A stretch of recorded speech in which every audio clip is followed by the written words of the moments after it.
Nongere ngusuhuze nkwifurize kugira ibihe byiza ukomeje kudukurikira ukomeje kuba natwe muri gahunda z'amakuru ndetse n'ibiganiro bitandukanye. Reba ahanditse ijambo subscribe cyangwa sabone mu rurimi rw'igifaransa mu ruhande rw'iburyo, hanyuma ukandeho kandi kunzogera kugira ngo tukimara gutunganya amakuru ndetse ibiganiro byacu, amakuru n'ibiganiro bijye bihita bikugeraho ako kanya.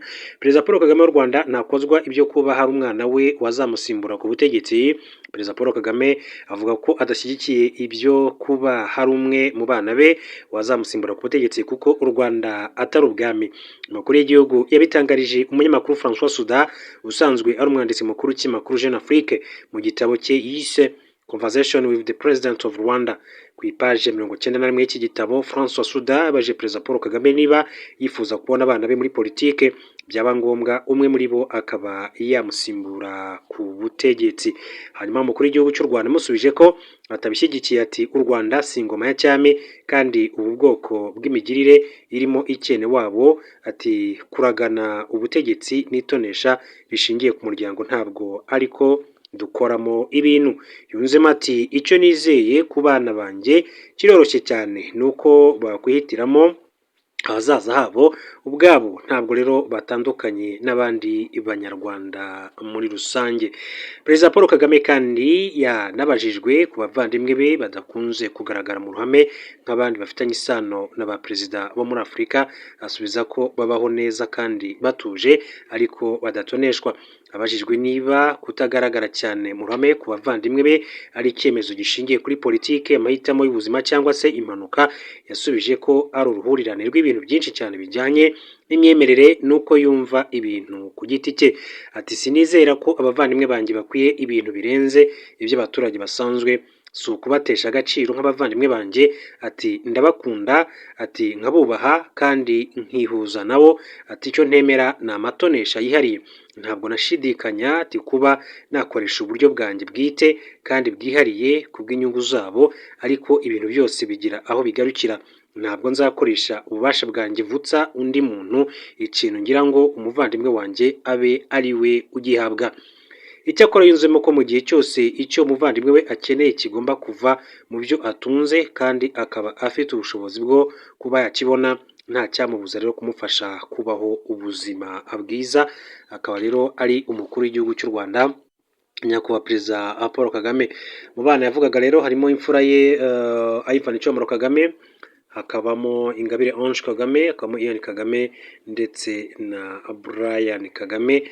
Akaba rero ari bo basanzwe ari abana b'umukuru w'igihugu cy'u Rwanda, aho avuga ko adakozwa ko hari umwe mu bana be wazamusimbura ku butegetsi. Mu yandi makuru, reka duce muri Repubulika ya Demokarasi ya Kongo, mabwire ko umukomando wa FRDC yishe umugore we. Umusirikare wo mu ngabo za Repubulika ya Demokarasi ya Kongo kuwa mbere yarashe kandi yica umugore we ahitwa Ikanyatsi, umudugudu uherereye nko mu birometero 5 mu burengerazuba bwa Rubero Centre ku muhanda wa Rubero Kasugo. Abatangabuhamya bavuga ko urusaku rw'amasasu rwumvikanye mu ntangiriro z'umugoroba rwateje ubwoba mbere y'uko abaturage bavumbura umurambo w'uwahohotewe. Uyu musirikare ukekwaho ubwicanyi bivuga ko ari umukomando muri FARDC yarashe umugore we nyuma y'amakimbirane yo mu rugo ashingiye ku mwana wabo w'amezi 4. Impamvu nyazo zateye ayo makimbirane ariko ntizirasobanuka neza kugeza amagingo anga. Umuturage umwe yagize ati twumvise urusaku rw'amasasu mu baturanyi ahagana mu masaa 10 z'umugoroba. Igihe twabazaga batubwiye ko umusirikare yatonganaga n'umugore we kandi ko uyu musirikare yarashe umugore we mu gatuza apfa azize ibikomere. Avugana na Actualité.Sud, umuyobozi wa teritwari ya Rubero, umusirikare Lieutenant Colonel Kiwewa Mitera Alain yemeje aya makuru, anagaragaza ko uyu musirikare w'umwicanyi yahise afatwa na bagenzi be mbere yo kujyanwa mu biro by'ubushinjacyaha bwa gisirikare bya Rubero kugira ngo akorerwe dossier. Aho rero mu burasirazuba bwa Repubulika ya Demokarasi ya Kongo ni byinshi cyane biba bikomeza kugenda bivugwa. Uretse ibyo ngibyo, imirwano irakomeje hagati ya M23 ndetse n'ihuriro ry'ingabo za leta. Drone z'Uburusiya zarasiwe mu kirere cya Pologne zijya muri Ukraine nk'uko amakuru aturuka bivuga.